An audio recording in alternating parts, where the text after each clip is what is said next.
Wham! Hello and welcome to another episode of the Hen House with me, Henry Rosewall. And I'm thrilled to see my next guest, not just because she brings in a cheesecake at least once or twice a week when she visits the office, but with me now is the delightful Respiratory Care Coordinator, Mary Curtis. Hello, Henry. Round of applause from the live studio audience. Oh, hello, everybody. You're very welcome to Henry's show. The Hen House, see? Look Hen at that, we've got House. it branded. I was already concerned about saying respiratory. Were you? Saying that word, I seen it, and I sort of make myself go, respiratory. That's grand. And then trying to say it quick, I'm thinking, no, I'm not going to be able to do it. So I'm very excited to find out more about your role here today, because I know I had a bit of a chat with you the other day. Yeah, we had a grand And there was chat. lots to it, lots and lots to it, more than I think people know, or would even think to know about this. This exactly, is the thing. Absolutely. There's lots to say. So ask away. Firstly then, in your own words, what to you as a respiratory care coordinator? Right, well what happens initially is I get referrals from GP practices for their clinically vulnerable patients, medium, high, low risk, all included. Yeah. And then I phone those patients and offer them weekly support via telephone. So keeping in touch with those patients that the doctors and GPs have referred to yourself. Yeah, absolutely. And they can say yes or no, that they want to have a call, or they might say, oh, well, that's nice, tell me more, and you know, what you need to know. And so in the conversation, in our initial conversation that I have with patients and my colleagues in the West and the East, we have a general conversation about how things are going, how things been since COVID.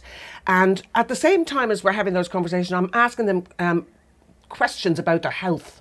So I've got health questionnaires that I complete during these conversations to see how their breathing is. Are they coughing more? You know, are they bringing up a lot of mucus? Are they not bringing up any? Are they having any problems getting up steep hills or up the stairs at home? Is there anything we can do? And I ask them usually if they have any problems or concerns at all. And if they have one, maybe sometimes they'll have two. And they might even, some of the patients actually did have problems, but they didn't realise they had problems. No, it's not until you've done this And questionnaire. when they're doing all this chat, and I'm asking them questions, but it's really like a conversation we're having now, but I have an agenda in my head. You're ticking those boxes for various And things. they get scores, you know, certain scores on the lung condition and the lung function. And occasionally some of those patients might need to be referred back to have a medication review, or if they're not happy with their medications, then we'll send them back to the surgery for a review. Or it might be they might need some help with the insulation in the house. Yeah. They might need a scooter, they might need a disabled badge. It's all these things that come with it in package, and I guess you doing that phone call weekly, that saves a visit to the GP every week. It saves a visit, and it makes sure that they're not becoming ill. Because one of the key things in this the overall project, is to avoid hospital admissions where we possibly can. Anything you can possibly do. And there is actually a digital ward, and patients who are very, very vulnerable are set up with that digital ward. But I don't have any patients on the digital side. No. So mine are literally phone calls, and they love them. The patients have been so receptive, they love those phone calls. And some of them are lonely. Yeah, absolutely, it's part of it. And I think that phone call once a week, even the knowing you've got that phone call coming up thinking, oh, I'm having a bit of a rubbish day today. Oh, at least 2 days' time, I know Mary already. Yes. We'll have a bit of a chat and I can get this off my chest. Exactly. We all need that from time to time, I think. Of course we do. And even if there are couples and they're very supportive of each other, and they seem to like to join in, the two of them, in this conversation. So it's not only with the patient, but it'll be their spouse or partner. But again, probably wanting to be as privy to the information as well as, isn't it, when it comes to the care in that sense. Yeah, absolutely. And sometimes they'll tell me things that the person themselves will make light of. Yeah, they don't want to make an issue of it, but the partner could say, look, this has actually been happening. Yeah, and for somebody now, he needs a stair lift. He's just recently been diagnosed with something else, a cancer, various parts of the body.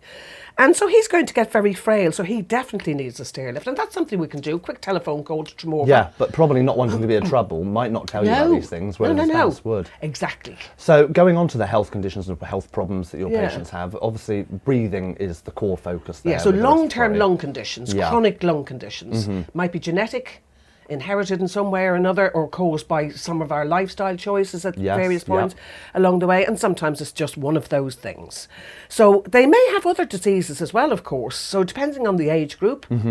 If they're older, they're more likely to have some of the diseases of old age and more frailties perhaps. And if they're younger or older, many will have diabetes. Does that go Parkinson's. commonly with? No, it's just one of those things that they have diabetes. Or it may be that because of their lung condition, they haven't exercised as much as they might have done. Or They were then able pop a to. few pounds on, extra pounds here and there, that's right, are able to. Yeah. And so therefore it becomes this vicious cycle. And you're trapped then, isn't it? You are. You're trying to keep on top of the diabetes. You You're then are. trying to keep on top of everything else. Yeah, and one of my patients told me that since COVID, I mean, COVID's been a big thing in their lives, and they really appreciate the colds even more so now because I think they thought they were abandoned at first with COVID. Yeah. And this lady is afraid to go out on her own. She's put weight on. She knows she's put weight on. She knows she has to lose the weight. Yeah. But in order to keep herself busy while she's been locked in, she's been baking.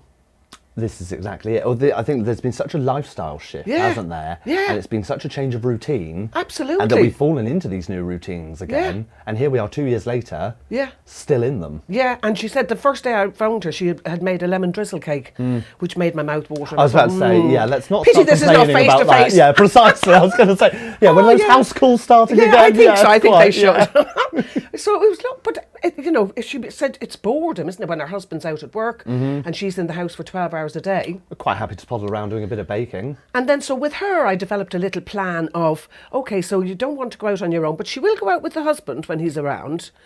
And he is very supportive. But I said, okay, so walking around the house first. Yes. So that's your first steps. And then we'll start you walking bit by bit around the garden, which is what we've been doing for the last few Yeah, weeks. absolutely. And Happy it's that days. little bit, and it's like that exposure of it, isn't it? And then she knows I'm going to phone. Yes. And that I'm going to ask, What did walking have you done? did you do that? So it's almost like a little bit of homework, isn't it, in that sense? But it's not a very work. non-judgmental Yeah, way. absolutely. Always. Yes, If she yeah, says, yeah. oh, the weather was bad, and I think, yeah, it was crap, I didn't want to You go know for a outside fact. either, Yeah, who wants absolutely. to go Busy out? weekend, under the weather. Yeah, we get it all. So yeah, I totally get that. I think it's that, like you say, it's getting into that routine then again, though, of that phone call. It is, Knowing yeah. full well that you're going to be giving her a call. Yeah. What have I been up to? Yeah. Mary's Yeah. Mary's on to me. She's on to me. She and don't want she'll another say- lemon drizzle cake. She wants to lap round the garden.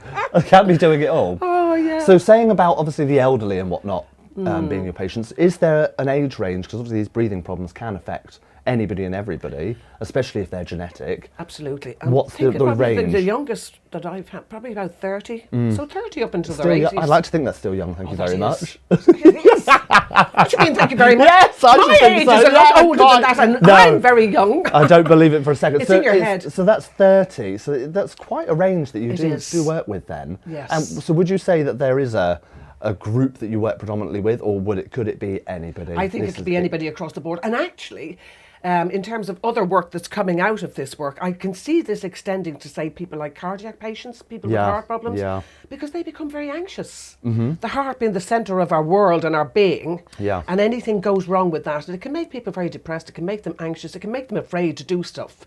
So I think that this work that we're doing with respiratory patients will extend to other patient groups. It's a specialist attention almost to have you on the end of a phone. Yeah. A professional in this, to ask any of these questions to, where a GP might not be quite so quizzed up on this side of things, whereas you have that experience to use as well. Well, I am lucky because I have that experience, Henry, but the thing is, we don't have to be nurses to do this post. We No. don't have to have medical knowledge. And we do have to tell patients when we ring them that we don't work for the NHS, we work for Chaos. Yep. And my colleague works for AIDS UK, Yeah. and somebody else works for a different organisation. So we're different organisations. We're not nurses, we're not medics, despite what backgrounds we might have, but in this role. But actually, I have to say, my own knowledge and experience has come in really handy. Yeah, absolutely. Very, very handy. It's that wealth that you can almost tap into, and then I guess the more you do this role, the more you learn, and you can say, oh, actually, this worked with so and so. Let's try that. That's This is precisely what we're we've doing. done. That's the whole idea of the project. That we're going out there, we're looking at to see what's not working, what is working, what solutions have we got to offer, and of course, I'm doing some research into what we call breathers groups out there. So there's special groups and clubs that are set up for people with long-term lung conditions, and they first of all they really ought to be going to rehab, lung rehabilitation, and then they can join a breathers group where they carry on with those exercises. But one of the things I'm finding during this part of the study is that a lot of patients have never been sent out for lung rehab. No. So it's that very start. So this is where yes, you're starting. and this is where the group started, because the fella that started up the Liscar, Joe Barr, he found that they came out of rehab and there was nothing. So No. he set up the first group here in Cornwall in Liscard.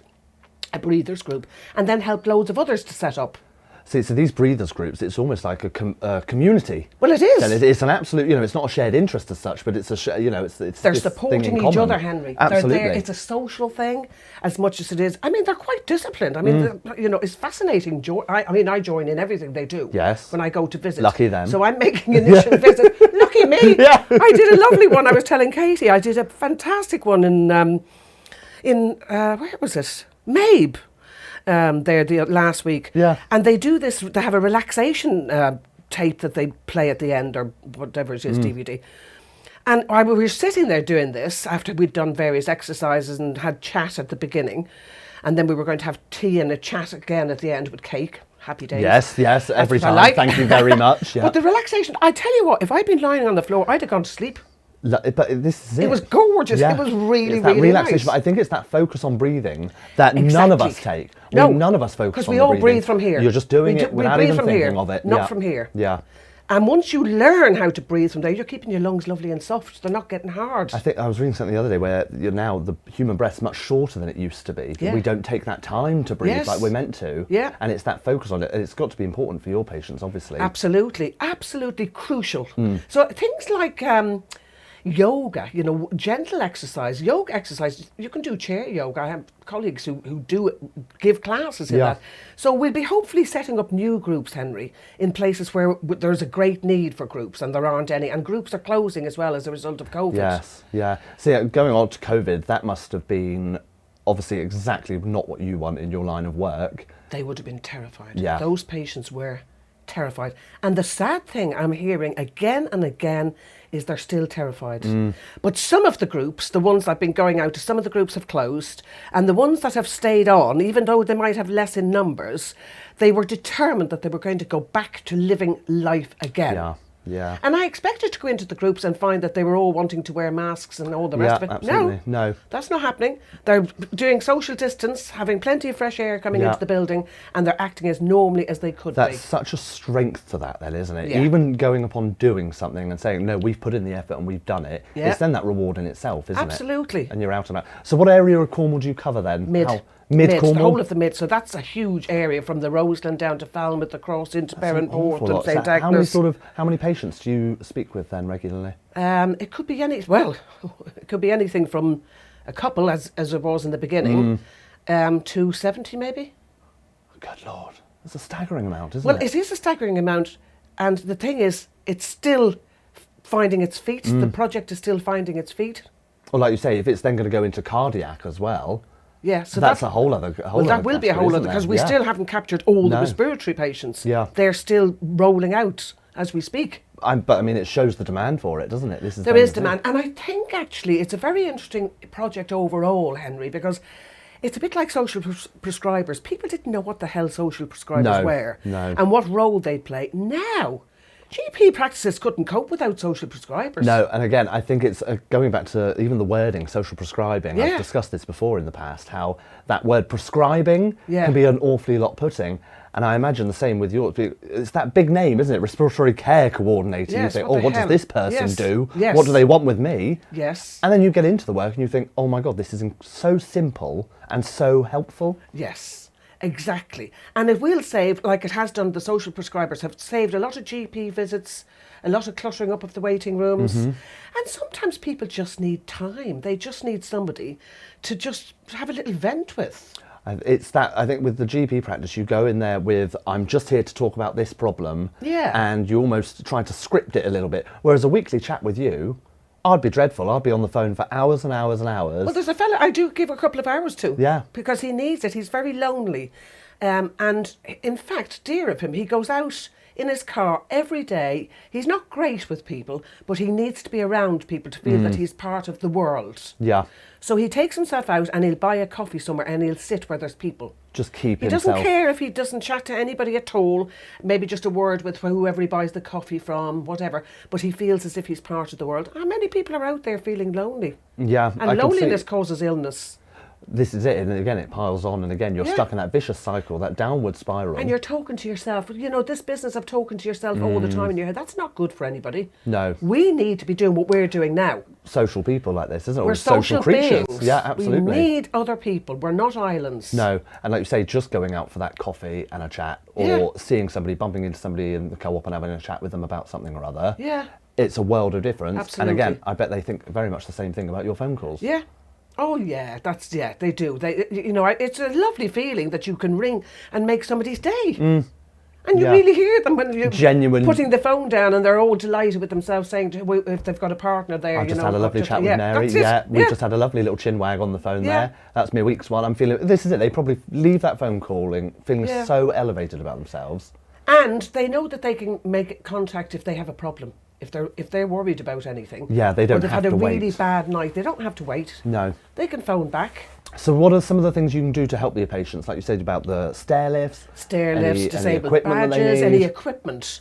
Yeah, one chap actually, he was waiting for about 18 months or so for a stair lift, and I thought, what the hell is going on here?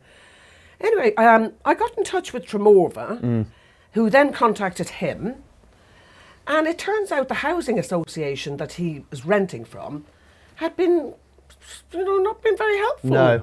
And it's that actually. time, it's that 18 months, that's where people fall down the gap, isn't it? course. And it only keeps going from there, unfortunately. Yeah. And in our conversations, I always make sure he paces himself because he really does get very breathless. Anyway, they've all been given a bum's rush, and they're now the stair lift is going in. Yes. Finally. Yes. But you think, how much could have been done? How much work and help could have been done that Yeah. 18 months ago? Yeah. And it would have helped the condition as well. And not only that, the thing is, this is a collaborative project. This is how we should all be working, Henry. All of us in whatever, the third sector, the primary care sector, the secondary care sector, the voluntary sector, we should all be working collaboratively together. We shouldn't be blocking anybody or stopping no, anybody keeping from getting any of the what they answers need. from anybody else. This is the No, thing. It's all there absolutely. to share and say, oh, actually, I spoke with so-and-so, Yeah. and they know exactly what we can do with this. Yeah. Or I know somebody that runs this group. Let's Yeah. get you down there and do this. Yeah. And there's lots of little pots of funding that you can get grants for, any number of things. And in fact, one of the things that I'm very keen to do for the groups is to help them increase their numbers. Lots of the patients on my list and my colleagues' list want to join breathing groups. Yeah. They are very keen. And if there isn't one in the area, we'll set If some there's up. enough, yeah, absolutely. If there's interest. But also the groups that are still there, what I'd like to see are more professionals popping in to see them every now and again. So maybe a physiotherapist, the local area physiotherapist popping in and giving them some talk about whatever the What they latest can stuff do, is. yeah. Perhaps maybe a doctor here and there every now and again. I know some of the consultants have done this in the past. Pop in and tell them about new drugs that are around. Yeah, because if you don't know, you don't know. No. No, absolutely. And things like, for some people, if they have these Ventolin inhalers, and if they use a spacer with them, they actually get much better breathing. It's as a these result. little bits of so advice. little gadgets that can help. Yeah. Yeah, and they wouldn't know unless told otherwise. No. And if you think you've suffered for the health condition for years, you're not going to go back to the doctor in 20 years' time about the same condition in that sense. So No. finding these new things out that are coming through Yeah. must just be amazing for people. Yeah, so I really want to see that, happening a lot more now with all this COVID stuff gone out of the way, Yeah. and people going into the groups and giving them a bit of their time. Half an hour, they'd be delighted. Yeah. So tell us about the groups then, when and where and who, what, how, where and why. Well, they're set up. Often people have gone to a group and then for one reason or another set one up in an area that was more convenient to them, or whether it was a greater need. There's a bit of falling out occasionally happens Right. sometimes with groups. It happens. You're going to You get that these with people all together, groups. yes, absolutely. You're not always going to see eye to eye. Yeah. But the model that they use is based on Liscard. So Liscard being the first one, and Liscard got the Queen's Award in 2013. Very, There you prestigious go, award. yes. And he's very generous, actually. Joe and Mick, who run that group, are very generous about sharing their knowledge, their stuff, and their constitution to help other people to set it up so that they're properly run, To that properly standard, organised, yeah, to a absolutely. certain standard. And people pay to go to the group, so it's probably maybe costing them a fiver to go to that group once there's a week. that benefit there, Occasionally, isn't there? some of them meet fortnightly. Yeah. There is that benefit, but they're straight about their finances, and they can raise money sometimes. And one of the groups, when I went down to Hay last week, they had lots of different pieces of equipment that the local GP surgery gave them the money for. See, and again, it's And that they knowledge paid of it knowing, back. isn't it? Yeah. They did pay there it you go. back. They were determined to pay it back, which I thought was great, but I thought that was brilliant. of the GP surgery to give them the money to get this, help, so yeah. equipment for them to do exercises with their legs and with their arms and, you know, steps and things. Well, so there they you go. can If step you've up got and that down. support from the local GP already, Brilliant. That says it all, doesn't it? It speaks volumes. Yeah, brilliant. It really, you can see where it really works. And a singing group, I had a lovely time with a singing group. Well, see, I think imagine And I want to singing see is more very of those. good. Yes, It is absolutely. beautiful. And I'd never sung, you know, well, when did I last sing? In the bath, Yeah. you know, in the car, you Yeah, know, that sort of yeah. thing, crowing along, or at school, you know, because when you're at school, you might, that's what you- most that's what you people do, does in the yes. bath.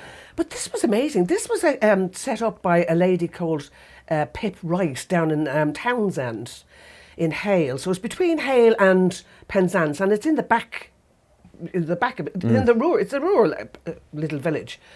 So she set this up as a project years and years and years ago, and it took off from there. And then she was with that group for many years, and then she teaches choirs and stuff, very big into choirs. So she runs choirs down in Marizine, not for breathing, but just people love singing in choirs. So there's another lady who runs that group in Townsend, and they've lost a few members, and they had not as many members. Well, I had about 5 members when I went. And then the lady who leads it is a choirist herself, beautiful voice. And so I joined in. I joined in everything. So we've got the Why sheets of not? paper with all these different beautiful songs. Some of them amazing. So is singing, obviously singing is sort of breathing. That's is. hand in hand. It So obviously is. I imagine it's a training, just as any muscle would Yeah. be. You're training those muscles. You are, and breathing deep, and then sometimes they'll add on E-O, just so that you're getting all this. Yeah, and why not though? You know, throwing out that air out of your lungs, isn't it? Yeah, absolutely. Yeah, I think it's that movement. Yeah, it was fabulous. So I'd really like to see more of that. I think Yes. that's beautiful. Well, like you thing. say, as soon as you said singing, you think, oh no, they've got breathing conditions singing. And you think, yeah, Singing is absolutely, best thing great. for it. That's it. Yeah, and sometimes they'll use backup music, sometimes they won't. The day I visited the lady who was leading the group, her son, her 17-year-old son, played the guitar. Along with them. And that was There you go. gorgeous. I mean, it was just joyful. And they're out in the world.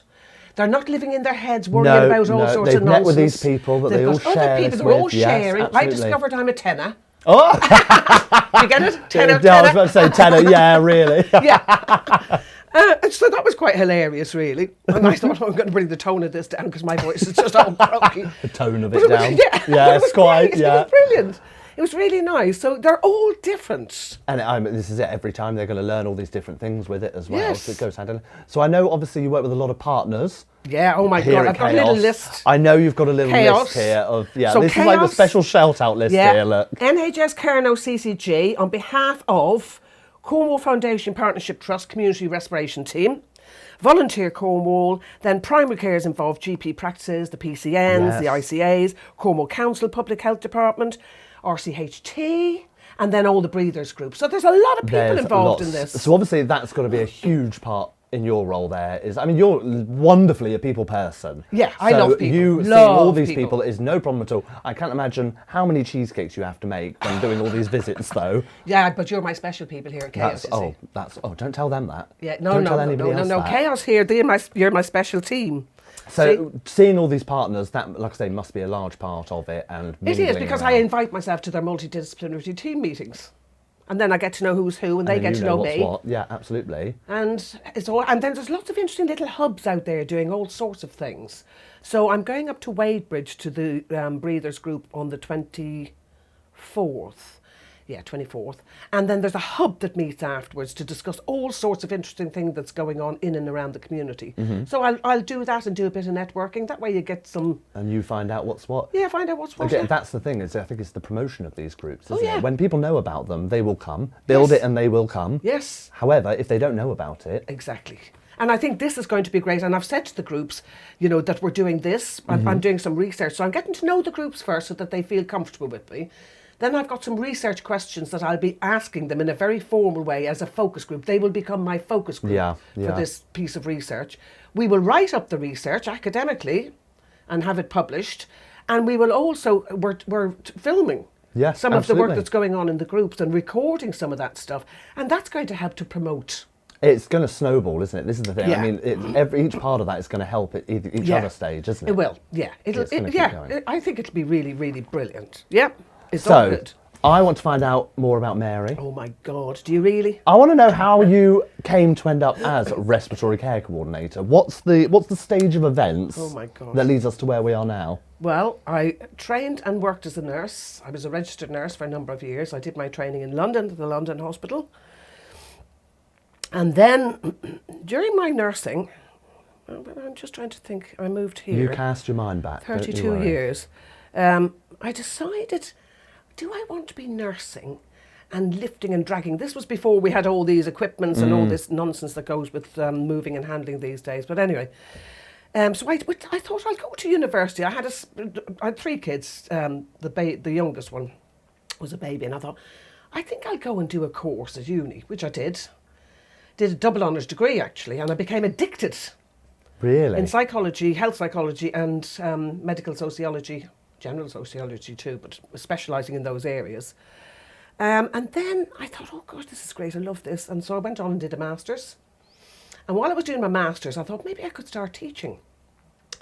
Because I was so into all the stuff that was going on. Yeah, absolutely. So while I was doing my master's, which was for 1 year full time, I did my Cert Ed. They didn't have a postgrad Cert Ed quite then, although it was in the offing.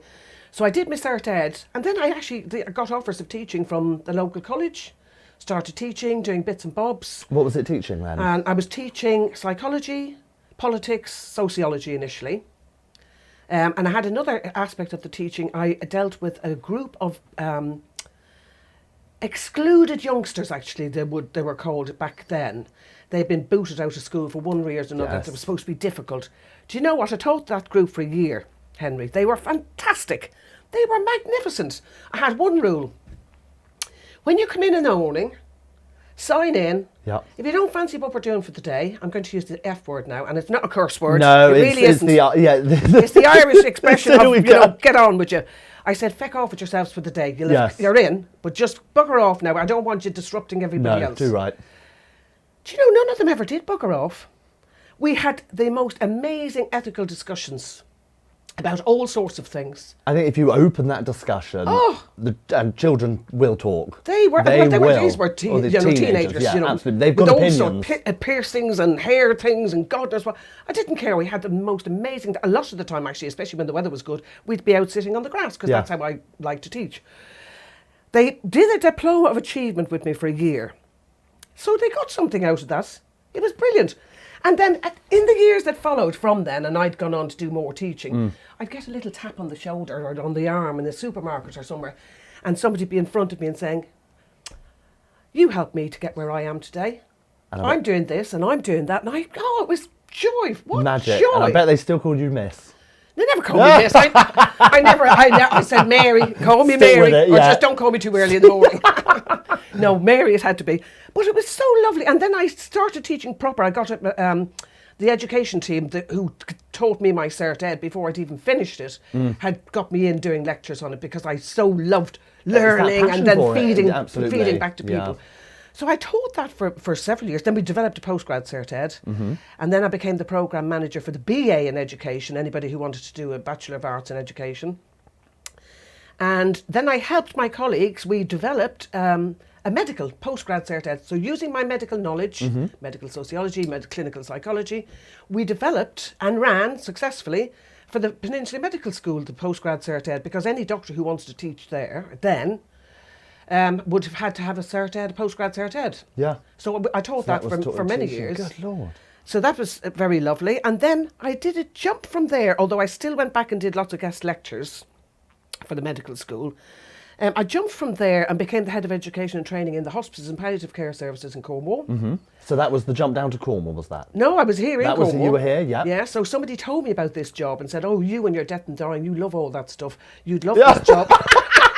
What a passion. And I said, oh, great. Yes, thanks. I had done some research on the Euthanasia Society, so they knew I had an interest in the debate about, people being in charge of their own death. Anyway, I applied for the job. I didn't really want to because I loved my colleagues that I was working with and was very stimulated. And then I went for the interview and I was offered the flipping job and it was 10 grand more than I was earning. Yes. So what do you say when you're bringing up kids on your own? You say, give us the dosh. Yes. And I still went back and did guest lectures anyway, so I didn't lose all that contact. That connection. And then I became the module lead. So that job was in conjunction with the University of Plymouth, their health department.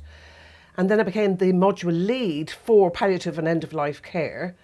For about 13 years I did that, actually, even when I'd stopped working at the hospices and had gone solo, freelance, going all over the southwest. Yeah, covering all of it. Changing the modules, writing up new ones, supporting colleagues, all over the place. It was great. And then I decided, I did my PhD by then. Congratulations. Received a doctorate. A bit controversial, the thesis was, but nothing I do can ever... I don't think I would expect otherwise. No. I like to say how things are as they are. But where does the Respiratory Care Coordinator chapter begin? Well, it began last year. So what happened was I went for solo, and for 12 years I was freelance, still doing university stuff, still doing this, but doing courses. Chaos staff came and did courses with me, and I'd go into care homes and deliver training for the staff in there. Although I've always said I'm an educationalist. I am not a trainer. When you train people, training comes from the Latin to drag, to trail behind. You're not dragging anybody. I don't drag anybody. No. I want them to open up their minds. I want to be controversial, and I want them to think. Learn. And I want them to think Yeah. critically about everything. So needless to say, that's in me. That's part of my, world view and way of being in the world. I retired from teaching back in 2018 at the end of it because I saw what was happening and it saddened me. They were going for e-learning.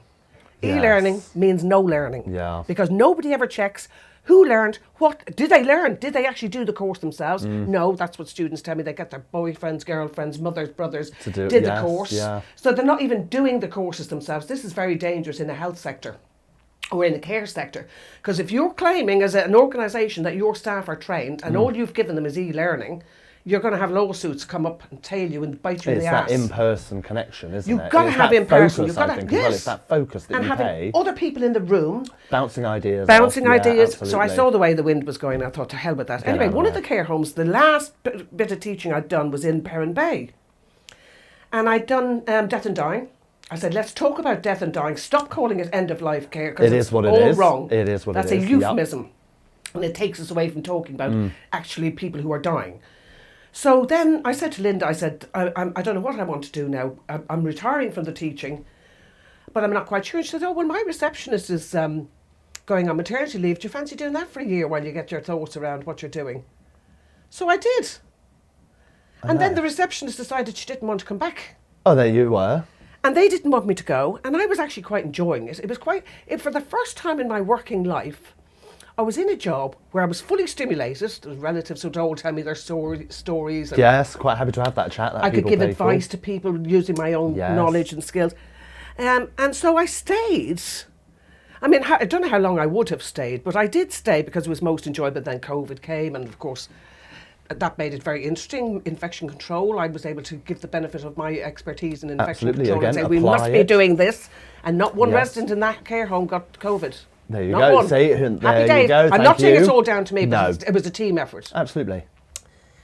Well, then the mandatory vaccination came in.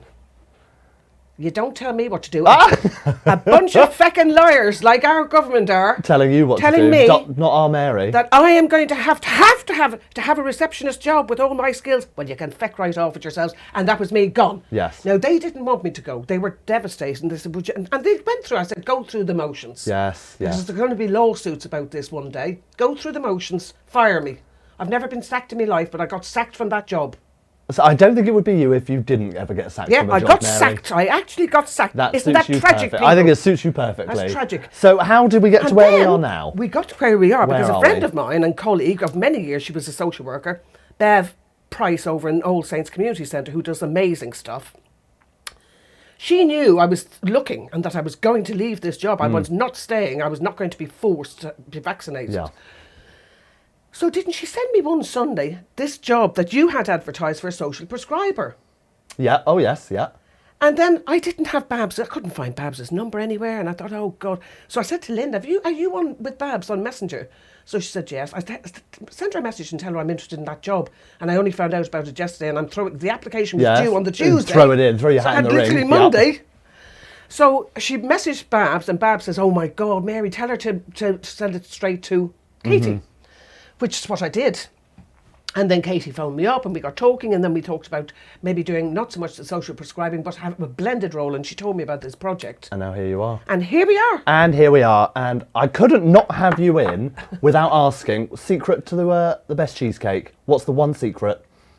What's your secret? It's about the consistency of the whipping, I think. You think it's the whipping? I think a good You whip. think You a can't good beat a good old whip is the secret I'm very to the fond of good the old whip. cheesecake? Well, thank you very much for coming in today and having a lovely little chat with me. We could go on for hours, and I know could. we probably will. Yeah, we'll have But some more. Either way, thank you very much for coming on today. Thank On you, to the Henry. Hen House. It's been a delight to have you. That's been lovely. And thank you for watching. This has I been hope the you've all delightful enjoyed Mary. yourselves, folks. There you go. So that was Mary Curtis, and she is our respiratory care coordinator here at Chaos. Oh, So- and a pleasure it is to work with you all. There you Lovely go. team. I'm so lucky, actually. It's a brilliant team to work for. Brilliant. She's still going. I'm going to get gone now while me and Mary keep talking about cheesecake. So thank you very much. Did you actually get any of the cheesecake? Yes, Oh, I you did. did. I That was did. the biscotti one, wasn't it? That was it. It was delicious. I like that.